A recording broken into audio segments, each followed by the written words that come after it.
오늘 보실 말씀은 고린도전서 13장 1절에서 7절까지입니다. 고린도전서 13장 1절에서 7절까지 저랑 한 절씩 교독하겠습니다. 내가 사람의 방언과 천사의 말을 할지라도 사랑이 없으면 소리나는 부리와 울리는 꽹과리가 되고, 내가 예언하는 능력이 있어 모든 비밀과 모든 지식을 알고 또 산을 옮길 만한 모든 믿음이 있을지라도 사랑이 없으면 내가 아무것도 아니요. 내가 내게 있는 모든 것으로 구제하고 또 내 몸을 불사르게 내어줄지라도 사랑이 없으면 내게 아무 유익이 없느니라. 사랑은 오래 참고, 사랑은 온유하며 시기하지 아니하며, 사랑은 자랑하지 아니하며 교만하지 아니하며, 무례히 행하지 아니하며 자기의 유익을 구하지 아니하며, 성내지 아니하며 악한 것을 생각하지 아니하며, 불의를 기뻐하지 아니하며 진리와 함께 기뻐하고. 7절 다 같죠? 모든 것을 참으며 모든 것을 믿으며 모든 것을 바라며 모든 것을 견디느니라. 아멘. 지난주 수요일 날은 이제 크로스의 24과에 나오는 그림 4가지 중에서 2개를 먼저 지난주에는 좀 살펴봤죠.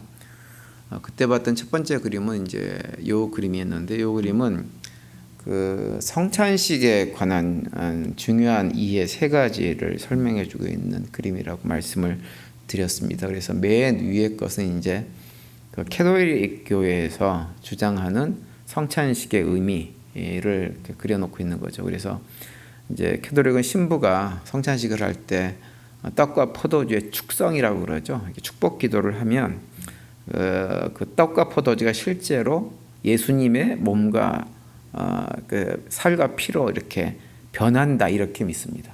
그래서 이제 그러다 보니까는 막 떨어뜨리면 안 되고 이런 아주 굉장히 큰 어려움이 이런저런 것이 많이 있죠. 어쨌든 그렇게 이해를 합니다. 그리고 이제 두 번째 그림은 뭐냐면, 이것은 이제 우리 미국 장로교를 비롯한 일반적인 개신교 교단에서 많이 이해하는 성찬식인데요. 그냥 떡과 포도주는 무엇을 말해주냐 하면, 그냥 예수님께서 우리를 위해 흘리신 보혈과 찢기신 살을 상징한다라고 그렇게 이해를 합니다. 다만 이제 여기서 조금 추가해가지고 상징만 하지 않고 이걸 계속 먹음으로 해가지고 우리가 마치 우리 음식을 먹으면 육이 자라나는 것처럼, 건강해지는 것처럼 성찬을 자꾸 먹으면 우리 영이 이렇게 점점 그리스도를 닮아가는 성장의 과정을 겪는다, 이렇게 이해를 합니다.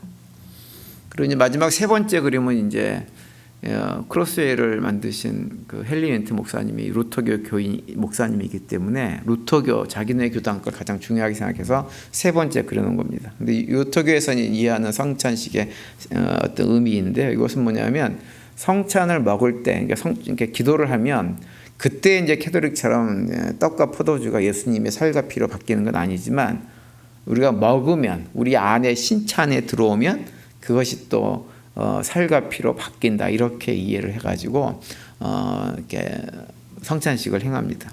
어쨌든 이제 이런 내용들에 대해서 지난주 수요일에 살펴봤고요. 그리고 지난주에 살펴봤던 두 번째 그림은 이제 요 그림이죠. 요 그림은 우리가 성찬을 준비할 때 어떠한 자세로 준비를 해야 되는지를 보여주는 그림입니다. 그래서 4가지의 그림을 이렇게 보여주면서 특별히 이제 하나님과 이웃을 사랑하는 관계, 우리가 성찬을 준비할 때 어느 정도로 하나님을 사랑하고 이웃을 사랑해야 되느냐라고 하는 차원에서 이제 고민을 하는데, 여기서 이제 정답은 뭐냐면 맨 그 오른쪽 아래에 있는 4번째 그림이라고 했습니다. 그래서 먼저 하나님을 사랑하고, 하나님을 사랑하는 것처럼 이웃을 사랑하고, 3번째는 자기 자신을 사랑하는 그런 죄는 멀리하고, 이러한 삶을 살아가면서 자신을 돌아보고 또 그러면서 성찬식을 준비하는 것이 가장 바람직한 성찬의 준비다라고 이제 지난 시간에 우리가 좀 살펴봤습니다. 오늘은 이제 24가에 나오는 그림 중에서 4가지 중에서 나머지 2개를 살펴볼 텐데요. 3번째 그림은 바로 이 그림이에요.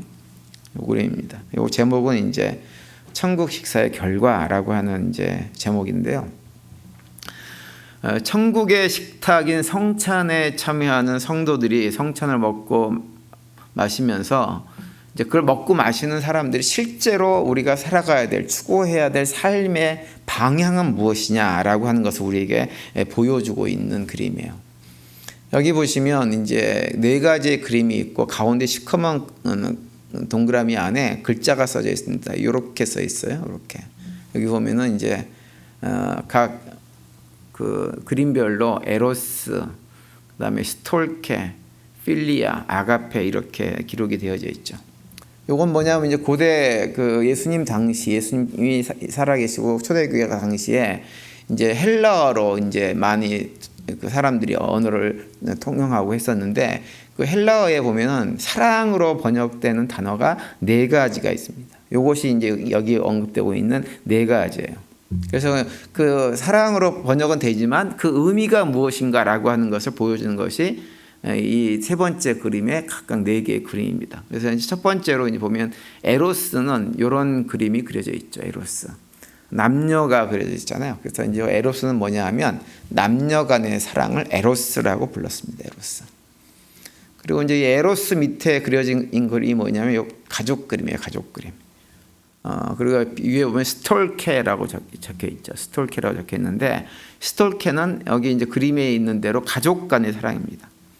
그래서 이제 우리가 스톨케는 이제 가족 안에서 이제 부모가 자녀들을 사랑하고 자녀들을 부모를 사랑하고 하는 이런 관계들을 보여주는 거죠. 그래서 그 가족 안에서 또 이제 사랑도 배우고 이런 건데 다 그런 사랑의 내용이 뭐냐? 스톨케라고 하는 거예요. 그런데 우리 인간은 여기서 이런 사랑에서 머물지를 않습니다. 왜냐하면 가족만으로 가족 간의 사랑이나 이성 간의 사랑으로만 만족하지 않고 항상 또 무엇이 있었냐면 동성 간에 그러니까는 친구가 필요해요. 친구, 우정이 필요합니다. 우정이. 그래서 세 번째 이제 오른쪽 이 상단에 그려져 있는 거 이 그림이에요.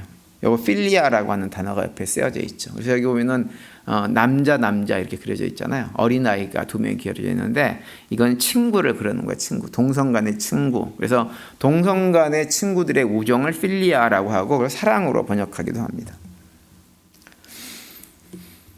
그런데 이제 이 앞에서 봤던 세 가지의 사랑, 아가페도 에로스도 그렇고 스톨케도 그렇고 필리아도 그렇고요. 이 세 가지 사랑은 다 불완전한 사랑이에요. 완전한 사랑이 아니에요. 왜냐하면 그 세 가지의 사랑은 우리 인간의 감정이 개입된 사랑이기 때문에 그래요. 우리 인간의 감정이라고 하는 것은 늘 조석간에 바뀐다 그러잖아요. 아침 저녁으로 바뀌는 것이 우리 인간의 감정입니다. 그리고 이 사랑이 불완전한 더 큰 이유는 뭐냐면 이 세 가지의 사랑이 모두 다 자기 사랑이기 때문에 그래요. 누굴 사랑하느냐? 내 여자, 내 남자, 내 가족, 내 자식, 내 남편, 내 아내, 우리 어머니, 우리 아버지를 사랑하는 거야. 내 아버지, 어머니를 사랑하는 거야. 그다음 내 친구 사랑하는 거야. 내 친구. 우리 타락한 본성을 가지고 우리 인간들은 누구만 사랑하냐면 그 죄의 본성 자체가 뭐냐면 자기 사랑이에요. 자기 사랑. 자기 사랑이 끊임이 없습니다. 그래서 자기랑 관계에 있는 것들만 사실은 우리 타락한 인간들은 사랑하게 되어져 있죠. 부모의 사랑이 참 고귀하죠. 아름답기도 하고 어떤 면에서는 숭고하기도 하게 보일 때가 많이 있습니다. 그런데 사실은 부모들이 자식을 사랑하는 것도 다 사실은 부모가 자식을 진짜 사랑하는 게 아니라 자기 자신을 사랑하는 거예요. 그래서 많은 부모들이 어떻게 자식들을 키우나요? 자기 욕심에 자식들을 키웁니다. 그리고 자기 욕심이 안 맞으면 자식도 어떻게 해요? 안 봅니다. 그게 우리 인간이에요. 자기 욕심이 차지 않으면 어떤 경우 심지어 자식을 학대해서라도 자기 마음에 들게끔 만들려고 시도하는 것이 부모인 경우가 상당히 많이 있어요. 실제로 예전에 한 10년쯤 전쯤인 것 같은데요. 그때 대구에선가 고등학교 1학년인가 2학년 학생이 그 학생이 공부를 굉장히 잘하는 학생입니다. 전국에서 학교에서 몇 등 하는 이런 친구인데 어머니를 살해했어요. 그래서 어머니를 살해해가지고 8개월인가 같이 살았습니다. 집에서 그냥 시체를 옆에 두고. 나중에 알아보니까 왜 그랬냐. 그 어머니가 자식의 성적을 가지고 애를 엄청 학대를 했어요. 한 8개월이 지났는데도 어머니에게 맞은 그 매 흔적이 여전히 남아있을 만큼 많은 학대를 받았다고 그러더라고요. 이제 오늘 말씀을 준비하면서 그 자료를 좀 찾아봐서 그랬더니 그 친구가 한 3년 반 정도 이렇게 형을 살고 나와가지고 지금은요 가정도 꾸리고 잘 살고 있대요. 그런 일이 실제로 벌어집니다. 이게 부모의 사랑이 굉장히 숭고하고 아름다워 보이지만 타락한 인간이 가지고 있는 실제 모습이 어쩔 수 없는 모습입니다. 숭고해 보이는 부모의 사랑도 그렇다고 한다면 남녀 간의 사랑이나 친구의 우정 같은 것은 굳이 말할 필요가 없어요. 아무리 뜨겁게 사랑했어도 상대방이 나에게 어떤 상처를 주면 순식간에 사라져버리는 것이 사랑이에요. 그것이 에로스 사랑이고 필리의 사랑이고 스톨케 사랑이라고 하는 것입니다. 사랑 아름답다 얘기 많이 하지만 사실은 인간들이 한 사랑은 결코 그렇게 아름답지 않습니다. 그리고 이제 마지막 네 번째 사랑은 뭐냐? 네 번째 사랑은 아가페 사랑이에요. 아가페 사랑. 이 아가페 사랑은 완전한 사랑입니다. 이 사랑이 성찬에 참여하는 하나님의 백성들이 추구해야 되는 사랑이에요. 이 사랑을 우리가 추구해야 돼요. 근데 이 사랑은 어떤 사랑인가요? 누구의 모습을 닮았어요? 예수님의 모습을 닮아서 어떤 자세예요? 섬김의 삶을 살아가는 사랑. 섬기는 사랑이 바로 아가페 사랑이에요. 우리가 이걸 잘 기억하고 되새겨야 됩니다. 왜 그러냐면 이 모습이 예수님의 모습이고 우리가 궁극적으로 예수님의 모습을 닮아가야 되기 때문에 그래요. 피 흘리고 생명을 다 주어가지고 우리를 구원하신 그 사랑. 그래서 우리가 성찬식, 천국의 식사인 성찬식을 참여하면서 끊임없이 하나님 백성으로 되새겨야 될 것은 무엇이냐면 나는 이 아가페 사랑으로 삶을 살아가고 있는가 라고 하는 걸 돌아보고 마음에 결단하고 다짐하고 새롭게 하는 일들을 성찬에 참여한 우리들은 반복해서 해야 됩니다. 그래서 우리 그 크로스의 교재에 보시면 아가페 사랑에 대해서 아주 중요한 내용을 이렇게 설명해 놓고 있어요. 그 교재 249페이지에 보면 이렇게 내용이 나와 있습니다. 아가페는 다른 사람의 필요에 대한 응답으로 행동하는 것을 의미한다. 아가페는 의지의 행동이며 바람직한 것이다. 이 단어는 인류에 대한 하나님의 사랑과 그리스도인이 서로에 대해 가져야 할 사랑을 묘사하는데 사용된다. 이렇게 기록을 하고 있죠. 여기서 언급하고 있는 대로 이 아가페 사랑이라고 하는 건요, 감정으로 하는 사랑이 아닙니다. 감정은 전혀 개입이 안 되는 사랑이에요. 오히려 반대로. 아가페 사랑은 내 감정이 따라가지 않아도요, 의지적으로 그냥 하는 거예요. 어떤 의지냐? 하나님의 말씀에 순종하는 의지로 그냥 하는 거예요. 그래서 우리가 아가페 사랑을 하면서 나도 예수님처럼 하나님 우리를 사랑하신 것처럼 예수님이 우리를 사랑하신 것처럼 나도 그렇게 아가페 사랑을 하고 싶은데 아가페 사랑이 잘 안 돼요. 왜 안 됩니까? 아유, 이게 행동은 되는데 감정이 따라가지 않아요. 이렇게 얘기하시는 분이 계세요. 감정 아무런 의미가 없어요. 아가페 사랑에는 감정이 포함될 필요가 없어요. 감정이 안 가도 마음이 안 가도 아가페 사랑을 하는 것은 위선적 사랑이 아니에요. 그것은 본래부터 아가페 사랑이 그런 사랑이기 때문에.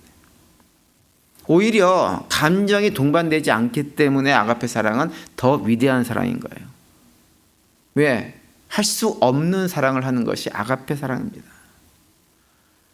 아가페 사랑은 의지적으로 하는 사랑이기 때문에 하나님 말씀에 순종해서 하는 사랑이기 때문에 원수 같은 사람도 사랑하는 거예요. 필요를 채워주면서 섬기면서 하는 거예요. 그럼에도 불구하고 저 인간이 나의 왼수임에도 불구하고 그 사람의 연약함을 바라보면 그 연약함을 채워주는 사랑, 그것이 무엇이냐? 아가페 사랑이에요. 그래서 왼수 같은 사람하고도 함께 손을 잡고 공동체를 만들어 갈 수 있는 거예요. 그래서 교회가 이 땅에 존재하는 거예요. 교회가 그 사랑으로 존재하는 거예요. 그 사랑을 훈련하는 곳이 뭐냐? 교회 공동체예요. 그걸 기억을 해야 됩니다. 천사들만 모여가지고 너도 좋고 나도 좋고 다 좋아가지고 모여있는 게 아니에요. 왼수 같지만 우리는 본래적으로 아가페 사랑을 할 수 없는 존재이지만 아가페 사랑으로 그리스도를 닮아가게 하기 위해서 왼수 같은 사랑을 붙여놓는다고요. 그래서 서로 지지고 볶으면서라도 함께 손을 잡고 서로의 부족함을 채워주는 훈련을 해나가면서 그리스도를 닮아가는 과정이 무엇이냐? 믿음의 여정, 광야 생활, 교회 생활인 거라고요. 우리가 이걸 기억해야 됩니다. 천사 같은 분들만 모여가지고 모이면 정말 좋을 것 같지만 그렇지 않아요. 양들 틈에도 염소를 넣어놓는 것이 하나님의 목자들의 지혜예요. 하나님도 마찬가지입니다. 공동체는 바로 그 사랑으로 세워져 가는 거예요. 예수님께서 그 사랑을, 그런 사랑을 비유하기 위해서 말씀해 주신 것이 어떤 비유가 있나요? 선한 사마리아 사람 비유가 있죠. 그죠? 선한 사마리아 사람이 강도 만난 유대인. 그 유대인이 어떤 사람이에요? 과거에도 지금도 앞으로도 계속 자기 자신을 무시하고 멸시하고 천대하고 심지어 학대까지 할 수 있을 가능성이 굉장히 많은 유대인임에도 불구하고 유대인이 강도 만난 것을 바라보고 그의 필요를 채워주고 그를 치료해주고 그를 회복시켜주는 일에 자신이 가진 것들을 기꺼이 사용하는 그런 사랑이 무슨 사랑이냐? 하나님을 사랑하고 이웃을 사랑하는 바로 그 사랑이라고 예수님께서 말씀을 해줍니다. 저희 교회가 1년에 한 6번 정도 천국의 식사인 성찬식을 하는데요. 우리가 성찬식을 행할 때마다 그냥 이것은 형식으로 그냥 예식으로 이렇게 참여해서는 안 됩니다. 성찬을 참여할 때마다 그 사랑, 성찬을 먹을 때마다 나는 아가페 사랑을 하고 있는가. 못한다면 성찬을 먹고 마심으로 그리스도와 하나 되었으니 이제 그리스도처럼 나도 그 아가페 사랑하기로 결단하고 다짐하면서 성찬식에 참여를 해야 돼요. 근데 하나님께서 왜 우리에게 그런 사랑을 아가페 사랑하도록 요구하실까요? 누구 때문에? 우리 자신 때문에. 우리 자신 때문에. 우리가 아가페 사랑을 행하면서 살아가게 되어지면 다른 누구도 아니고 나 자신이 이 땅에서도 천국을 맛보고 경험하고 누릴 수가 있게 되어집니다. 하나님께서 우리 괴롭히려고 원수 같은 사람을 옆에 붙여놓고 그 왼수 같은 사람을 사랑하라고 말씀하시는 것이 아니에요. 그 상대방, 왼수 같은 그 사람 조차고 하나님께서 우리한테 사랑하라고 말씀하시는 것이 결코 아니에요. 생각을 해보세요. 우리가 누군가를 미워하고 싫어하고 대화도 하기 싫고 공동체에서 그런 관계 속에 있어 보면 가장 괴로운 사람이 누구예요? 자기 자신이에요. 내가 제일 괴로운 거예요. 하나님은 우리가 그런 삶을 살지 않기를 원하세요. 그냥 용서하고 용납하고 품어주고 이해하고 아가페 사랑으로 삶을 나누고 그렇게 되어지면 내 마음도 녹아지는 거예요.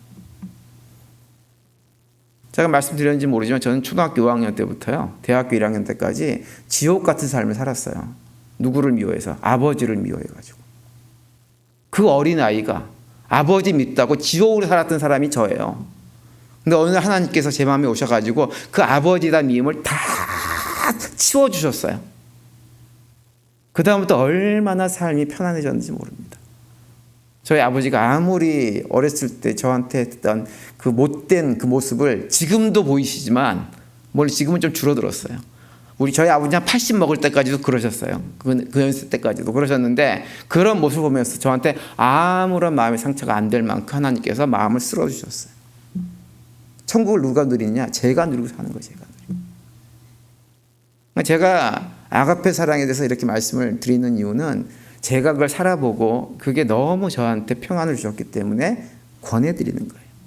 이해하겠어요. 예수님께 왜 하나님께서 우리한테 그런 사랑을 하려고 하는지 알겠어요.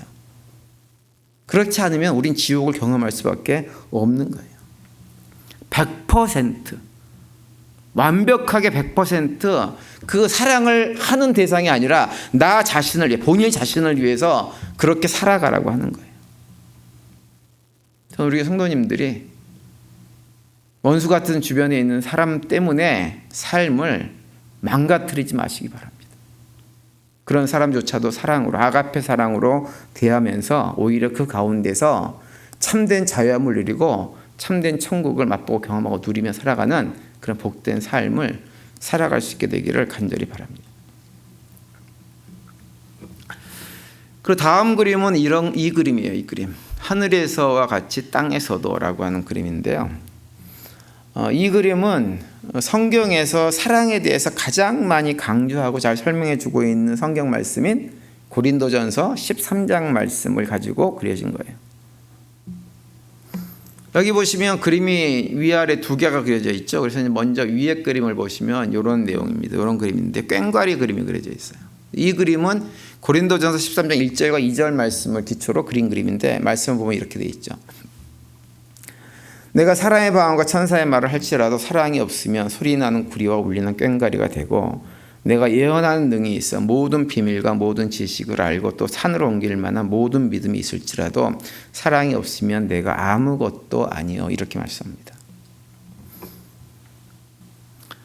이 그림은 바로 이 고린도서 13장 1절 말씀을 특별히 가지고 이렇게 그린 그림인데요. 고린도전서 13장을 우리는 흔히 뭐라고 부르냐면 사랑장이다 부릅니다. 사랑장. 그런데 이 고린도전서 13장은 어떤 우리한테 얘기를 기본적으로 해주냐면, 특별히 1절과 2절이 해주는 얘기는 뭐냐면, 우리가 이 땅을 살아가면서 아무리 선하고 귀하고 아름답고 이런 일들을 많이 했다고 해도 우리가 행한 그 가운데 사랑이 없으면 모든 것들은 소리나는 꽹과리와 같은 것 이상도 이하도 아닌 것이 된다, 이렇게 말씀을 하고 있는 거예요. 소리나는 꽹과리가 된다고 하는 것은 무슨 의미일까요? 시끄럽다고 하는 거예요, 한마디로. 왜 시끄러워요? 무엇 때문에 시끄러울까요? 자랑질 하느라고. 내가 이런 은사를 가지고 이것도 하고 저것도 하고 사랑도 하고 섬기기도 하고 헌금도 많이 하고 봉사도 많이 하고 선교도 많이 하고, 이 자랑질 하는 것 때문에 시끄러운 거예요. 사랑이 없이 행하는 모든 선한 행위는요, 자기 자랑을 위해서 하는 겁니다. 그게 우리 인간이에요. 어쩔 수 없는 우리 인간의 속성이 그래요. 그래서 고린도서 13장에서 그 얘기를 하고 있는 거예요. 사랑이 없이는 모든 우리의 어떤 성령의 은사를 통해서 행하는 모든 사역들이 다 시끄러운 소리에 불과하게 된다고 하는 거죠. 그러면서 4절 이하에 보면 우리가 기억해야 될 그 사랑이 무엇인지를 쭉 설명합니다. 4절부터 7절까지 보시면, 사랑은 오래 참고 사랑은 온유하며 시기하지 아니하며 사랑은 자랑하지 아니하며 교만하지 아니하며 무례히 행하지 아니하며 자기의 유익을 구하지 아니하며 성내지 아니하며 악한 것 생각하지 아니하며 불의를 기뻐하지 아니하며 진리와 함께 기뻐하고 모든 것을 참으며 모든 것을 믿으며 모든 것을 바라며 모든 것을 견디느니라, 이렇게 말씀합니다. 여러분, 이 고린도전서 13장 4절부터 7절까지 나와 있는 사랑에 대한 내용을 쭉 읽으면서 어떤 느낌을 가지세요? 성경 통독하시고 성경 읽으면서 어떤 느낌이세요? 아, 나도 저런 사랑을 좀 해야지, 막 강한 의지가 막 솟구쳐 오르세요? 어떠세요? 나도 저런 사랑을 하고야 말 거야, 막 이런 생각이 드세요? 제가 예전에 한번 설명드렸지만 이 고린도전서 13장 특별히 4절에서 7절까지 말씀은 성경을 이해하시는 분들 중에, 성경 우리 크리스찬 중에서 가장 많이 오해하고 있는 성경 구절이 이 부분입니다. 나는 이 성경 구절을 어떻게 이해하냐면, 하나님께서 고린도서 13장 4절에서 7절까지 말씀을 주면서 너희도 이런 사랑을 해야 된다 라고 해서 주신 말씀이라는 생각을 참 많이 합니다. 근데 그게 아니에요. 물론 하나님께서 사랑의 은사를 주셔가지고 이런 사랑, 비스무리한 사랑을 할 수 있는 분들이 없는 건 아니에요. 없는 건 아니에요.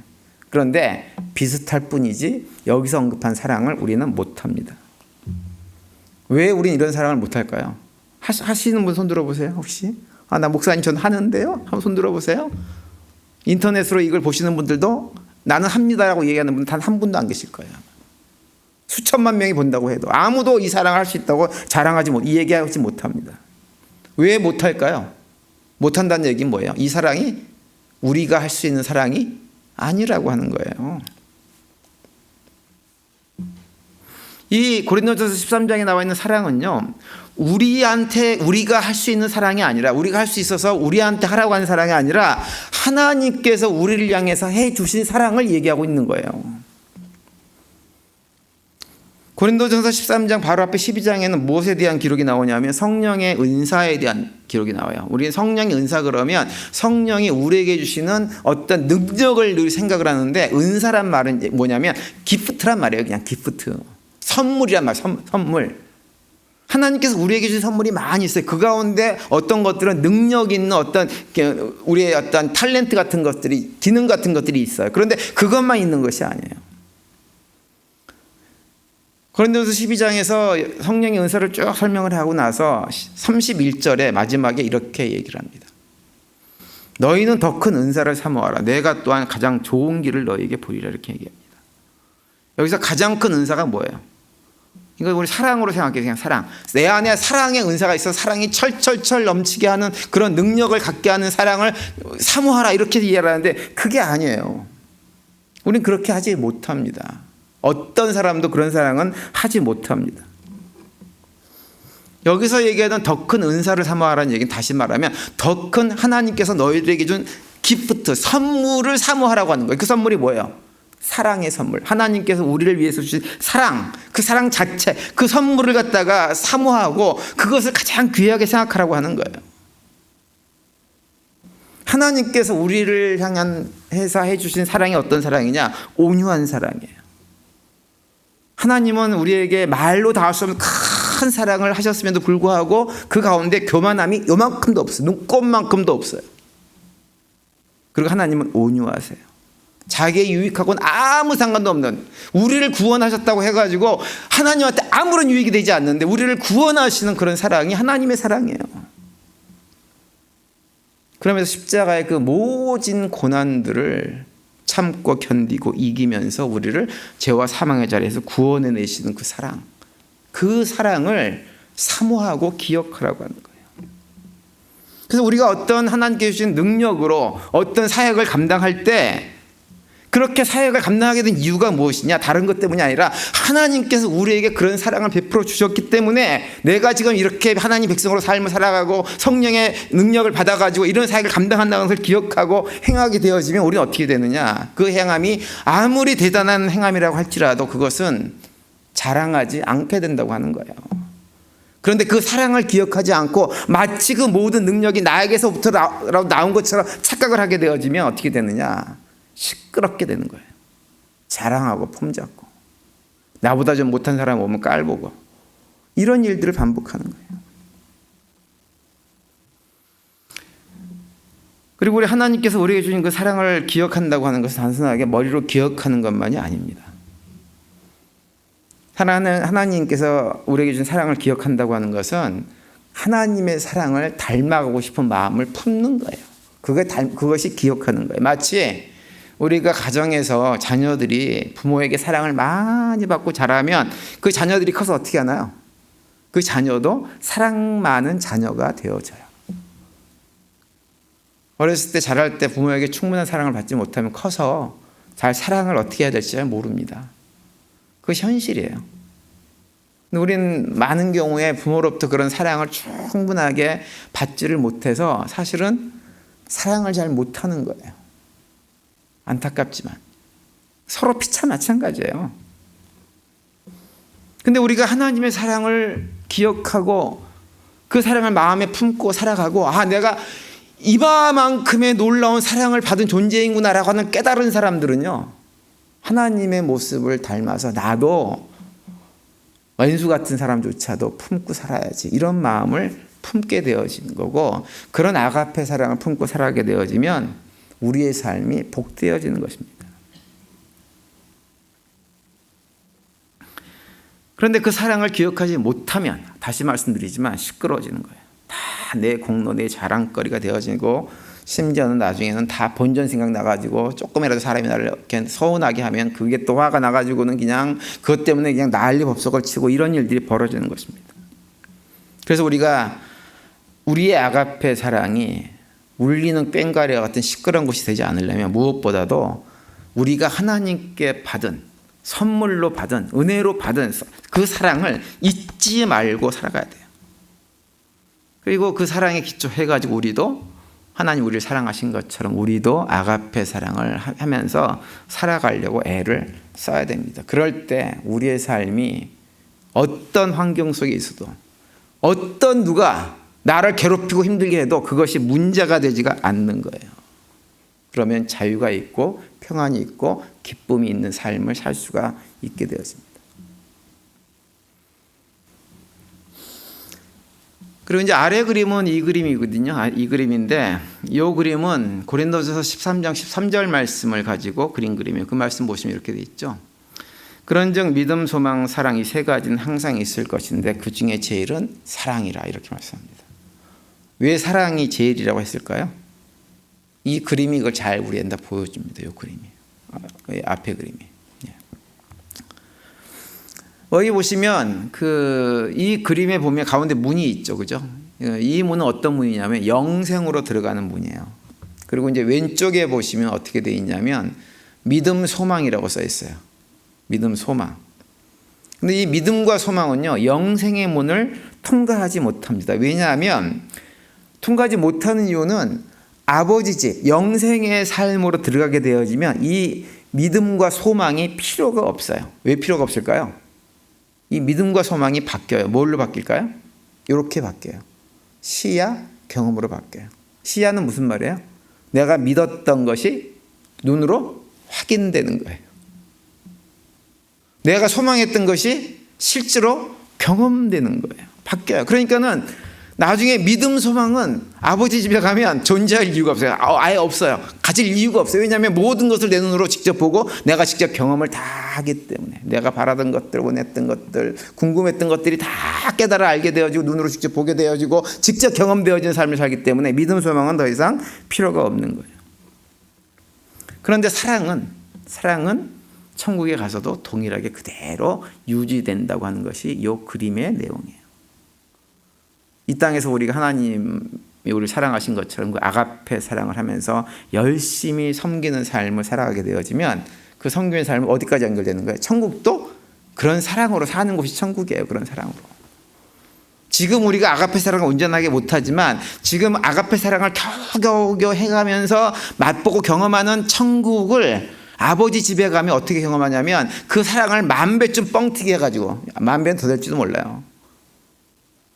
뻥튀기 해가지고 그 사랑을 맛보고 경험하고 우리가 충분하게 서로 사랑하면서 살아가는 곳이 어디냐? 천국이라고 하는 거예요. 그래서 그 아가페 사랑으로 사랑하는 사람들은 어떤 사람들이냐? 이 땅에서도 이미 천국을 경험하고 사는 사람들인 거예요. 그래서 그 사랑을 하는 사람들이. 우리는 믿음하고 소망을 굉장히 중요하게 생각하지만 정말 중요한 건 사랑이에요.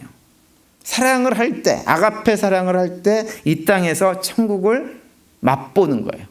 그리고 그 맛보면 깊어지면 깊어질수록 소망도 커지는 거예요.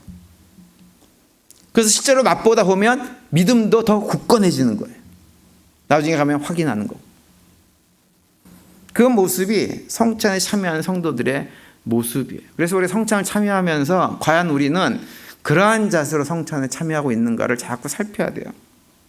하나님이 나를 사랑하신 것처럼 나도 사랑하고, 섬기는 사랑, 아가페 사랑 가지지 못한 모습이 있다면 하나님 회개하고 조금씩이라도 그런 사랑을 해보려고 노력하고 살아가는 삶을 살아가는 것, 어렵지만 힘들지만 그런 삶을 살아가는 것이 믿음의 공동체에서 함께 신앙생활을 하는 것입니다. 그래서 성찬은 우리로 하여금 그런 도전을 계속 주면서 우리로 하여금 도전하죠. 아가페 사랑을 해라. 아가페 사랑을 하자. 그래서 우리를 갖다가 그걸 먹고 마실 때마다 기억하고 결단하는 과정을 통해서 우리는 점점 양육되어지는 시간이 어디냐? 천국의 만찬, 성찬을 먹는 시간들입니다. 그러면 그런 과정을 통해서 누구 닮아가요? 예수님의 섬김의 모습을 닮아가는 거예요. 이것이 믿음의 성도들이 고백해야 될 가장 중요한 것입니다. 이것을 위해서 예수님께서 뭐 하셨느냐?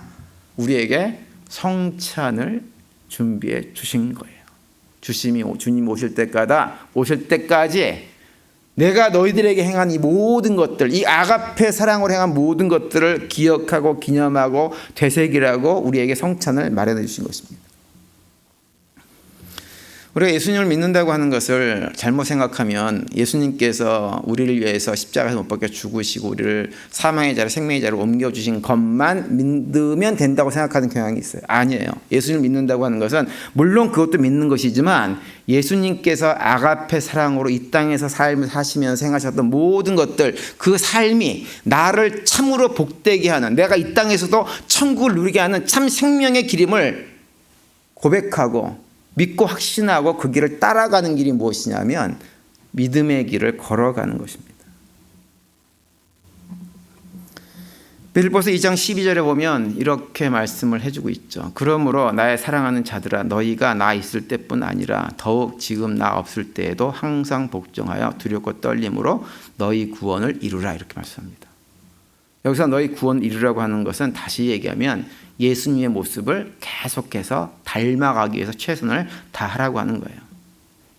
다시 말하면 하나님 말씀에 순종해가지고 아가페 사랑을 삶 가운데 더욱더 충만하게 채울 수 있도록 최선을 다하라고 하는 거예요.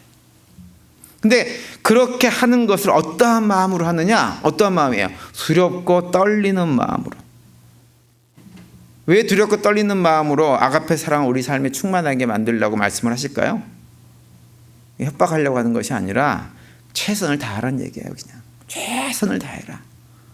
그걸 안 하면 망할지도 모른다는 생각을 가지고 두렵고 떨리는 마음을 가지고 최선을 다해라. 왜? 그 길이야말로 사는 길이고 생명의 길이기 때문에. 아가페 사랑은요, 좁은 길을 걷는 길입니다. 예수님께서 말씀하신 바로 그 좁은 길이 아가페 사랑의 길이에요. 왜냐하면 원수까지도 사랑해서 그의 필요를 채우는 일이 결코 쉬운 일이 아니에요. 그런데 쉬운 일이 아니고 어려운 길이고 좁은 길이지만 그 길에 뭐가 있어요? 생명이 있단 말이에요. 생명이. 그래서 그 길을 걸어가면 나도 살고 내 가족도 살고 내가 섞여 있는 공동체도 살려내는 거예요. 그리고 우리는 그 가운데서 뭘 경험해요? 이 땅에서도 천국을 경험하고 사는 것입니다. 그래서 우리는 두렵고 떨리는 마음으로 최선을 다해서 아가페 사랑을 하기 위해서 노력해야 됩니다. 남은 한 주간 우리 삶에 그 아가페 사랑이 더 깊어지고 더 넓어지고 더 풍성해지는 한 주간이 될 수 있게 되기를 간절히 바랍니다. 그래서 이 땅에서의 삶에서조차도 하나님의 나라 천국을 맛보고 경험하고 풍성히 누리는 복된 삶을 살아가는 우리에게 모든 성도님이 될 수 있게 되기를 간절히 축원을 드립니다.